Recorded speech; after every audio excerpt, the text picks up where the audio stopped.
Christian, I think, will or has mentioned, these slides will be available afterwards, and also a recording of the webinar for follow-up.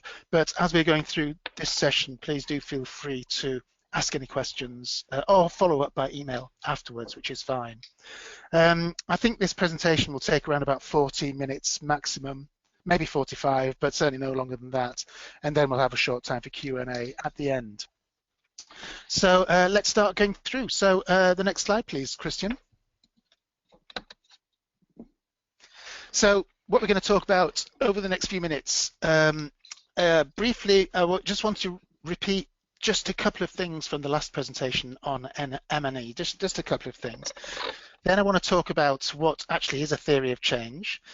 Then I want to talk about how a theory of change is developed. And then a little bit about how theories of change are used in practice, and this will include a bit of advice on how to actually do it. What kind of meetings do you need? What kind of discussions do you need? And then finally, some concluding thoughts. As I mentioned, we'll have an opportunity for Q&A. So the next slide, please. So this is from the previous presentation, but for the benefit of people who weren't there, my previous experience on M&E has been looking recently at two large projects. One was called Link Up, which was looking at advocacy strategies in M&E around SRH and HIV services in Africa and Asia. And the second was Asia Action, which was a large project in 7 Asian countries, looking at harm reduction services, and my role in both of these was to set up some of the strategies for the advocacy and also for the M&E, and at the end of the projects to actually do the evaluation. The unique thing about both these projects was that they were both focusing on advocacy, which, as I mentioned, I think in the next bullet point on this slide, it's difficult to evaluate advocacy and look at the impacts. It's very complex. And therefore, the approach we take to evaluating advocacy is one which looks at various sources of information, not just activities, but also what actually has been achieved. And in the next webinar presentation, I'll be talking more about what kind of information we need to gather. But the key feature about all these two projects I worked on, and also other projects, are that they do have a theory of change. They often have 2 or 3, and therefore their theories of change are central. And I think they're particularly relevant to advocacy-based projects because we're looking for outcomes rather than just things that we do. Okay, the next slide, please. So first, I want to look at definitions and background, and the next slide. This is from the previous presentation as well, but again, for the benefit of people who weren't at the previous presentation, this is a couple of basic definitions which are essential to M&E. Firstly, monitoring. What is monitoring? It's the routine tracking and reporting of priority information about a program or project, its inputs, outputs, outcomes, and impacts. But this is during the process. This is the information that is gathered during an actual project lifetime, and at certain key points during a project, you make sure information is in place to say, yes, we are on track, no, we aren't on track, and we hopefully will achieve the impacts we expect at the end. And monitoring is also a useful process for adjusting. If you're not doing well on the project, what can you do to adjust it? If you're doing really well and achieving everything very quickly, what can we do additionally before the end of the project, because we have the funding to last, for example, another year. So monitoring is very important. And the second major definition, which again I talked about last time, the evaluation comes at the end. What did we actually achieve on this project? What were the outcomes? What was the impact on the beneficiaries, or what was the impact on the organization? And the evaluation process includes collecting important information to prove that the project has or has not achieved what it was supposed to have done, and then make recommendations for either how to achieve the outcomes that weren't met or for future projects. So that's the main difference, and in my work I'm involved in both of these things during a project lifetime. Okay, the next slide, please. So why do we monitor and evaluate? And again, this is the last of the revision type slides from the last one. We do it to reflect on process and performance and adjust before it's too late if we're failing in something, or if we're doing really well, to plan maybe something additional to add on before the end of a project, to learn lessons, to make sure we have an evidence base for decision making, to gather stories and evidence for future resource mobilization. And the stories are important because in evaluation, particularly personal stories are a really useful way of exploring how a project has impacted on people's personal lives. For transparency, of course, to the donor who's given the money in the first place, and to the network, and to partners to the organization. And that links to the last point as well, for accountability, because at the end of the day, the final reports derived from the evaluation will go to the people who paid for the project, who can then use that to justify either future funding or to confirm that they achieved what they wanted from the funding availability. So the next slide. So what is a theory of change? I know that for many people, this creates a shiver of anxiety, and as it did for me before I actually worked more on looking at what they were. But hopefully after this presentation, at least, people will feel a bit easier about it. So the next slide. So yes, theories of change can be scary. One of the problems with theories of change is because they have the word theory in it, people start feeling that they aren't in a position to make theories or to understand theories, and they can be very, very scary, particularly if you're at the beginning of a career in the development sector or at the beginning of your work within an NGO, because when somebody says theory of change, you ask, what does this mean? What am I supposed to do with this? The next slide. But of course, really, they're just our friends. Theories of change are there to help us achieve the outcomes and the impact of the projects we're working with. They shouldn't be things to be afraid of. In fact, they are there to be of service to us. And I think as we work on projects that have a theory of change, we can then see that, yes, they are there to help us plan and to see what we're actually doing in a project. So the next slide, please. So what is a theory of change? These are the kind of verbal wordy definitions. Firstly, it's a theory, which means it's an explanation, a rational explanation of something based on a logical process. In our discussions for M&E for projects, it's an explanation of how a final goal at the end of the project can be achieved, and it's usually shown in a visual diagram. It's a picture showing outcomes and links between them. And that's the next point. It shows a set of outcomes and the connections between and among them. So how do you get from this outcome to that outcome and then to the goal? And one thing I read said that it's best viewed as a strategic map. It's actually, it's like a GPS guideline of how to get from one town to another through certain roads and past certain other landmarks in order to get to a final location. And then the last bullet point on here is the one thing a theory of change does need, as well as the outcome statements, are the key assumptions. These are statements that we make when we're developing a theory of change about what approach we're taking, what we expect about the context, and how the outcomes are actually connected. Key assumptions could include, for example, if we're doing capacity building with young people, a key assumption would be that young people will be keen to learn about certain things. Or if we're doing advocacy to a government agency, a key assumption will be we expect the government agency to be able to discuss these issues with a view to perhaps changing policy or legislation. So these are the kind of assumptions we put into the theory of change in a kind of narrative that supports the diagram. Okay, the next slide, please. So where does the theory of change sit? This is actually a slide I used in this presentation as well, but I'm not going to read through it. I'm just going to leave it here because a theory of change, certainly in the projects I've worked on in the past, comes right at the beginning because it actually comes before you start designing the work plan. Most NGOs who don't use theories of change rush into trying to develop a work plan to describe what they're going to do and how they're going to do something. But nowadays, certainly, many organizations are now not doing that. The first thing that they're doing is sitting down and talking about, okay, what theory of change do we want for this? What do we want to get to at the end? And how are we going to go there? So it comes right at the beginning. And the next slide, please. So if you remember, I briefly alluded to this in the last presentation. Theory of change components are basically short-term outcomes. So they're the immediate outcomes after something, an intervention or a training or something. The medium-term outcomes, which come sometime halfway to the end of the project. So if it's a 2-year project, it will probably come 9 or 10 months, maybe 11 months into the project, where there is some change or some knowledge retention if it's been a training, and you can see there's been a development from the short term when you've actually done something.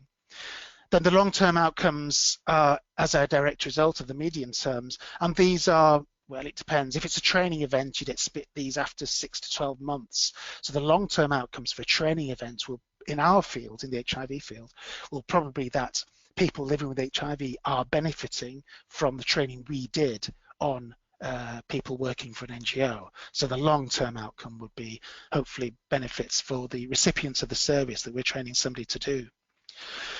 The other term that is slightly, it sounds technical, but it's not because it makes sense, is that there are chains of causality between the outcomes, and these are where the assumptions come. So these are just links between the outcomes. These are links between the short-term, medium, and long-term, where you can make a definite connection between them. So we do this training here, then it leads to these people giving a better service, and then it leads eventually to people living with HIV receiving a better service and benefiting from it. So it's that kind of chain of causality, which is part of the theory of change. And I'll come back to this very briefly in a couple of minutes. Okay, the next slide, please. So this is a generic theory of change. This is pretty standard, actually. Sometimes you see theories of change on the side, so it's going from left to right. I prefer to use it in this way, going top to down, but it doesn't really matter. The main thing is that at the bottom you have a long-term outcome right at the end, and this is usually the goal of the project. And then you have long-term outcomes, long-term smart outcomes, then you have intermediate outcomes, and then short-term outcomes, and the arrows connect them. The main thing, and I think if you remember from last time, the main thing I mentioned is that these theories of change are planned backwards. So you have a project goal, and then you develop the smart outcomes, then you develop the intermediate, then the short. So it's done backwards to make sure that all the connections are more obvious and more easily in place. The next slide, please. I mentioned the chains of causality, which sounds technical, but it actually makes sense. These are the arrows. And you saw on the previous slide that there are arrows between the various outcomes. Well, these are the chains of causality, which is how you explain how one step gets to the next. So you can see from the second bullet point, it's a technical way of describing the connections between each stage of the theory of change. How can this short-term outcome lead to the next? What should happen? What should be in place before the next outcome is able to be achieved? And the narrative supporting this diagram, that the theory of change would include details saying this must be in place before that is achieved. And therefore, usually, and I'll talk about it in a second, but usually for any theory of change, there's a bit of text that goes with it, maybe two sides of A4 or something typed, which just describes maybe the kind of indicators you look for each of the outcomes, and also the linkage between them. So this will lead to that, will lead to that. And I'll share in a few minutes a theory of change for a large organization, which is really in a very short document. These things don't have to be complicated because they're conceptual. By and large, the work plan will have all the detail about what you're going to do. The theory of change describes the things you want to see by the end of the project. Okay, the next slide, please. So this is a theory of change that we actually used. I'm not going to go through it, but I just wanted to show it to you because it was a working theory of change. This was for HIV and sexual and reproductive health integration of services in Myanmar, which, as you know, used to be Burma, over in Asia. And this theory of change was developed by the organization with project beneficiaries. And as I said, I'm not going to go through the whole thing or read it all out, but if you spend time to look at it, you will see that these are outcome statements and that the arrows show logical links. So you train somebody to do something, short-term outcome, medium-term outcome, they're doing that, whatever they were trained to do. long-term outcome, something has been changed because of the training you did 2 steps back. So these are the arrows that link everything together. But just, yeah, this was a working theory of change. It was in place for 3 years, for a 3-year project in Myanmar, which was useful for monitoring purposes because you could see where they were on it and what needed doing, but also from a evaluation perspective because you could look, okay, so after 3 years, have you achieved the long-term outcomes?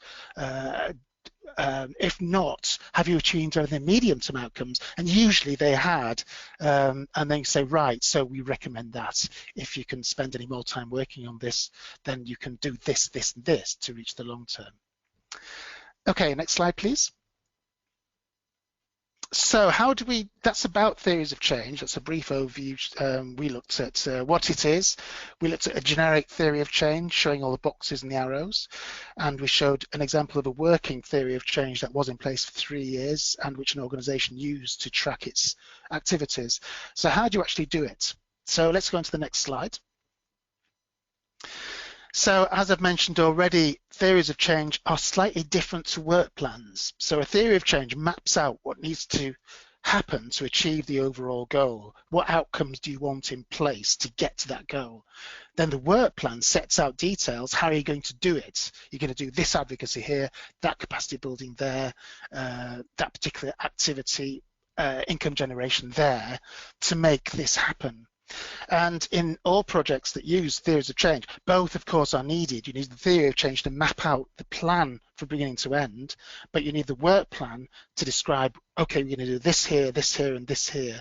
And this does mean, and I think it's mentioned later on, this does mean the indicators for theories of change and work plans are probably slightly different, but both will have indicators, but you run them side by side, but certainly in my experience using theories of change, organizations do the theory of change first and then set up a work plan to achieve what they want, as described in the theory of change.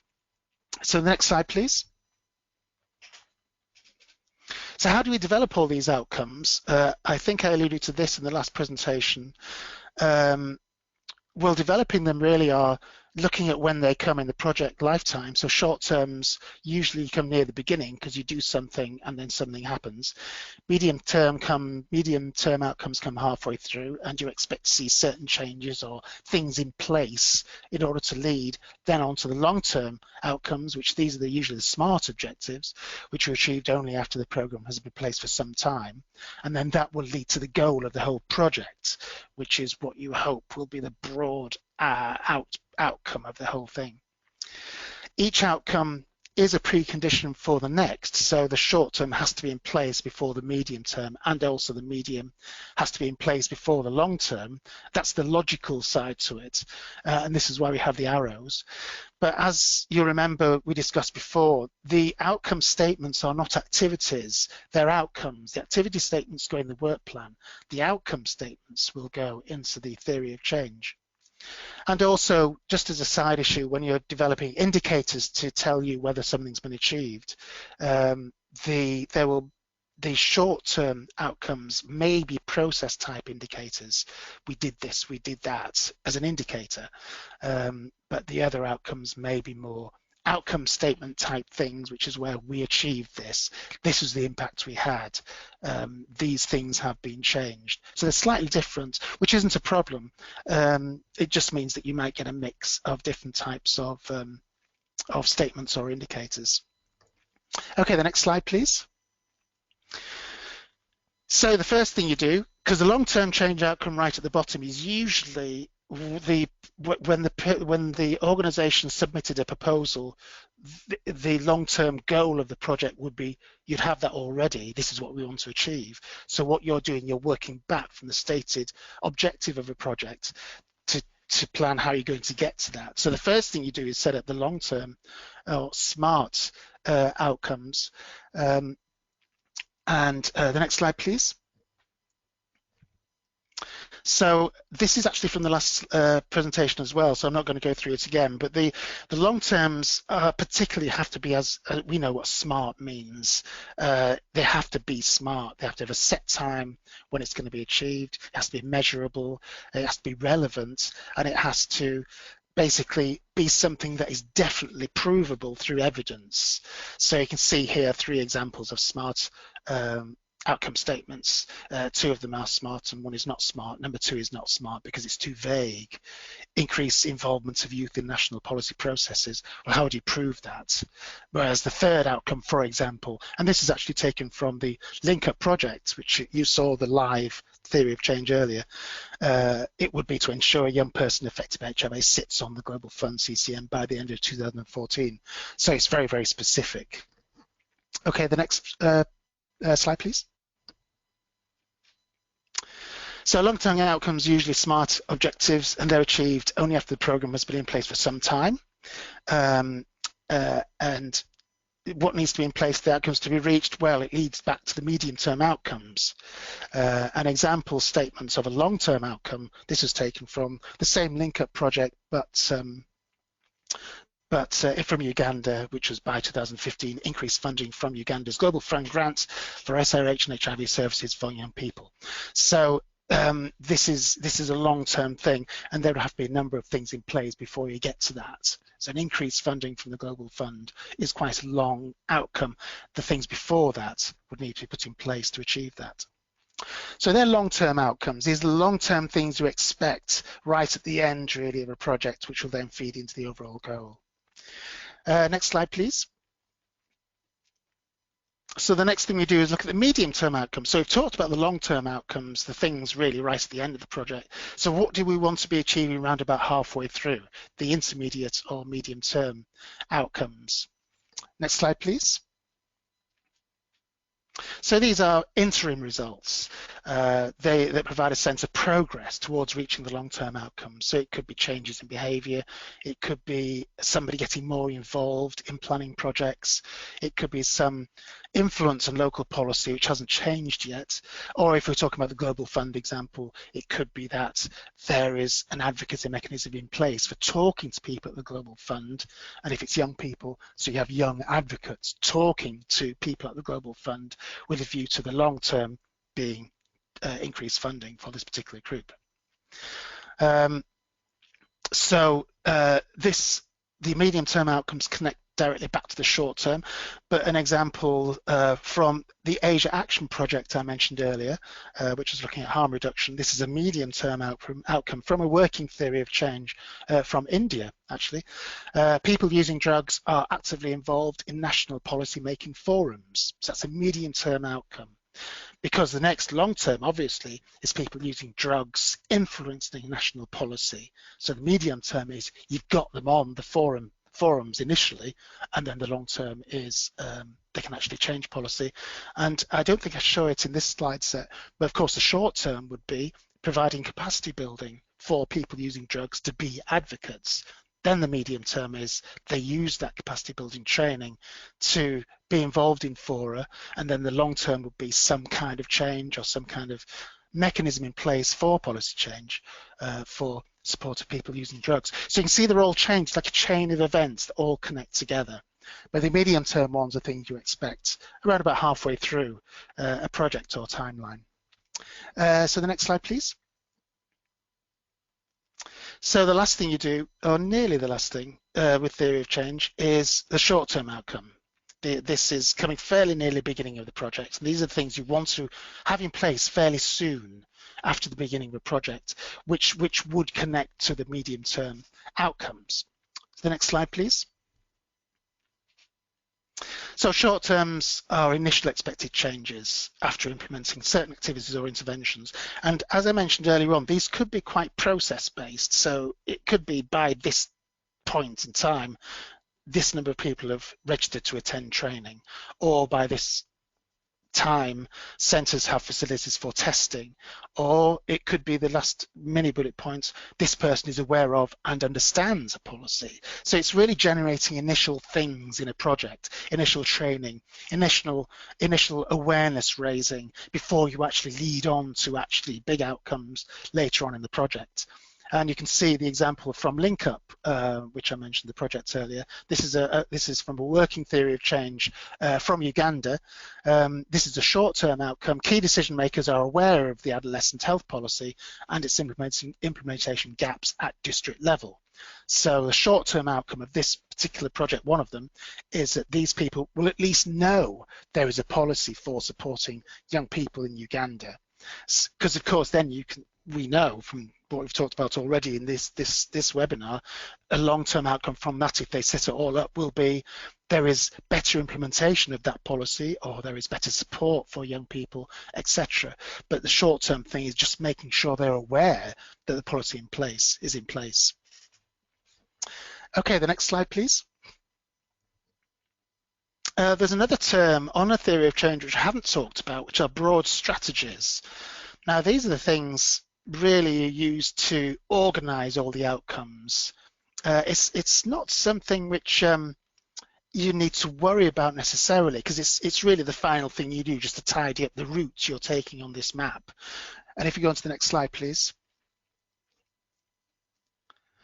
These broad strategies are kind of overarching categories in which your outcomes fall. So you can kind of sort these out at the beginning, and it just gives an overall structure, the theory of change. And these might be, depending on the project, it could be youth leadership. So that will be the outcomes relating to capacity building for young people. It could be evidence gathering, so that would relate to outcomes relating to doing a bit of additional research, or including people in research, or something like that.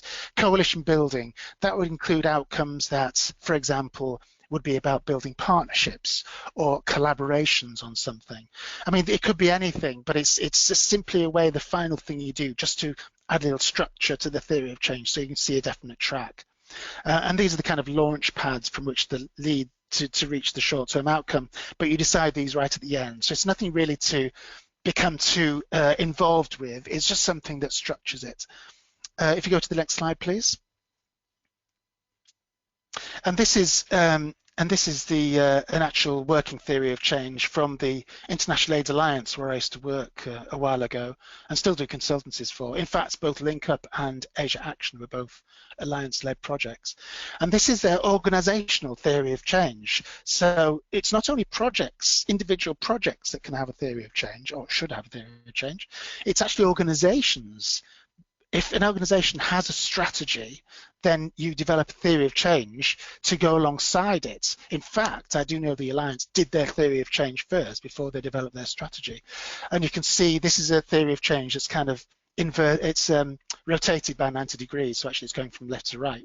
It doesn't matter, it's all the same thing. So you can see on the left, you've got the high-level strategies, these are the broad strategies I mentioned before, and then you've got the short-term outcomes, medium-term outcomes, and long-term outcomes, and then the overall goal, which is a very broad, encompassing goal, which the Alliance hopes to achieve throughout all its projects. And because it's an organizational theory of change, this is pretty broad, but it does illustrate that theories of change can be used at any level, down at project level or up at a large organizational level, because it still shows a map of how they want to get to a certain point by a certain time. And you can see on this theory of change, the short-term outcomes are all about community action, really, for getting the community more involved in doing things around local programming, policy, etc. The medium-term outcomes are more about better access because of what they're doing in the short term, and also getting access to policymakers and trying to get some legislation changed about criminalization, for example. Then the long-term outcomes, so once you've got those two steps in place, long terms would be healthy people, so people accessing services better, and the services are actually providing better services, and also empowered communities, so the policy framework and the kind of legislative framework and the place of civil society is much more embedded in what's going on within a region or a country or a location, and therefore there is a better engagement. But you can see each of those two long-term outcomes are rooted back in the medium-term and short-term. They're all connected and they all are in place. And also I would just point out also that even though some theories of change can be quite complex, this is an organization theory of change running for how many years? 7 years.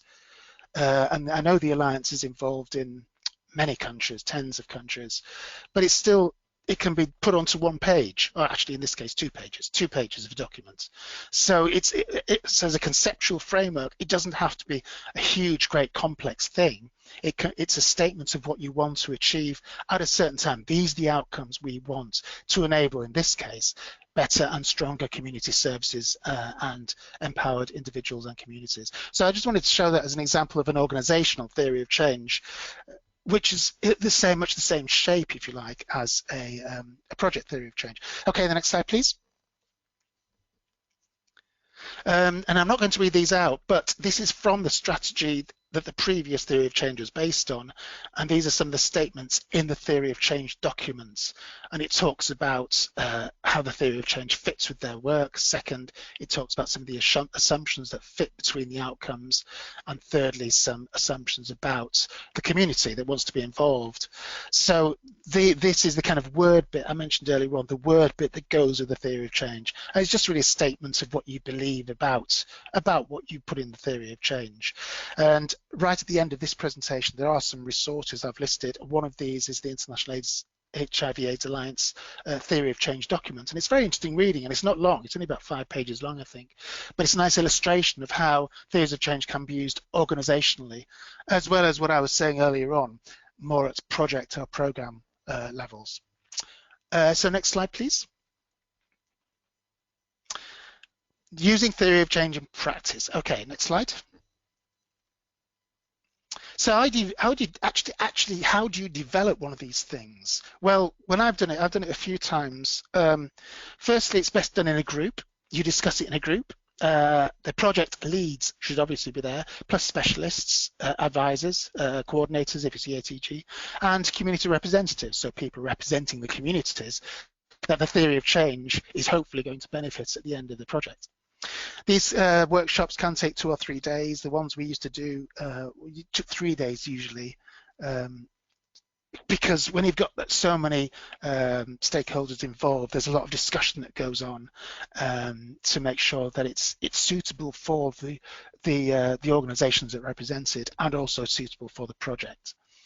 And then we worked on each layer of the outcomes. So we started with the long terms, then medium terms, and short terms. And we did find that a large wall is very useful to place outcomes on as they're developed, because at the end you have them all in one place on a wall. And I've got some pictures to show you. So the next slide, please.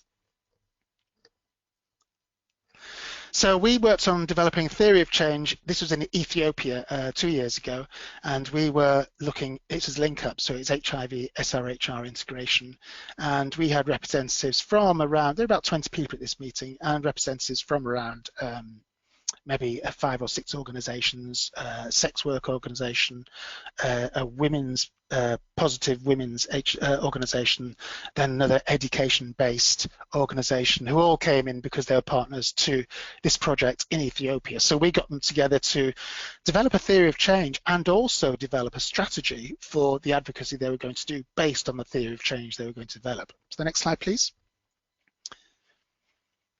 So we got each group to work on a specific set of outcomes. So we sent them off to discuss things, and then they came back to us. Then they went off again to discuss more things, and then they came back to us and fed back. So it's actually standard group work, isn't? We've all done that. But the way we allocated the outcomes, long-term, medium-term, short-term, we got them all to go away and think of, say, 2 outcomes, and then to come back and feedback. The next slide, please. And then as we finalised the outcomes, we stuck them on the wall. So these are the long-term outcomes that they agreed on for the link-up project in Ethiopia. So right at the bottom, you can see the link-up goal. They didn't define that. That was actually in the project's goal. So we had that already. Our role in this workshop was to build up the layers of theory of change above that so that everything would feed into that goal. So the first thing they developed was the long-term outcomes. Then the next slide, please. And then by the end, we had the whole lot. So we had the same long terms, and then a series of middle. So you can see the middle row is the intermediate, medium term outcomes, and then the top one is the short term outcomes.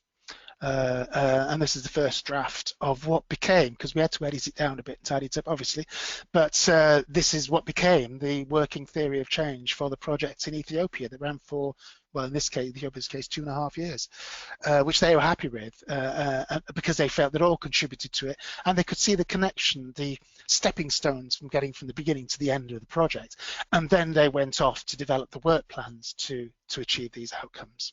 Okay, the next slide, please. So actually using theories of change, therefore, once they've been created, they illustrate the outcomes you expect. They reflect usually the mission of the organization, so they reflect what the organization is all about. They force you to look at outcomes and how they connect with each other. They also help you avoid verbs, we will do this, so what, and make you focus on statements, because the work plan is full of verbs, usually, but the outcomes, so we will have this in place. This is in place by this stage. And this is how theories of change are different to work plans and log frames. And this is very crucial, especially when looking at each level of outcomes, they're linked to the long-term goal. So how can you stay on the roadmap to get from the beginning to the end? So that's how they're used in, that's really their purpose in practice. Okay, the next slide, please. And for M&E, this is where I would come in. The theories of change are useful for monitoring because we can see where an organization is on the roadmap. They're literally beacons of light to see if a project has actually had an impact, if you can see that the outcomes have been met.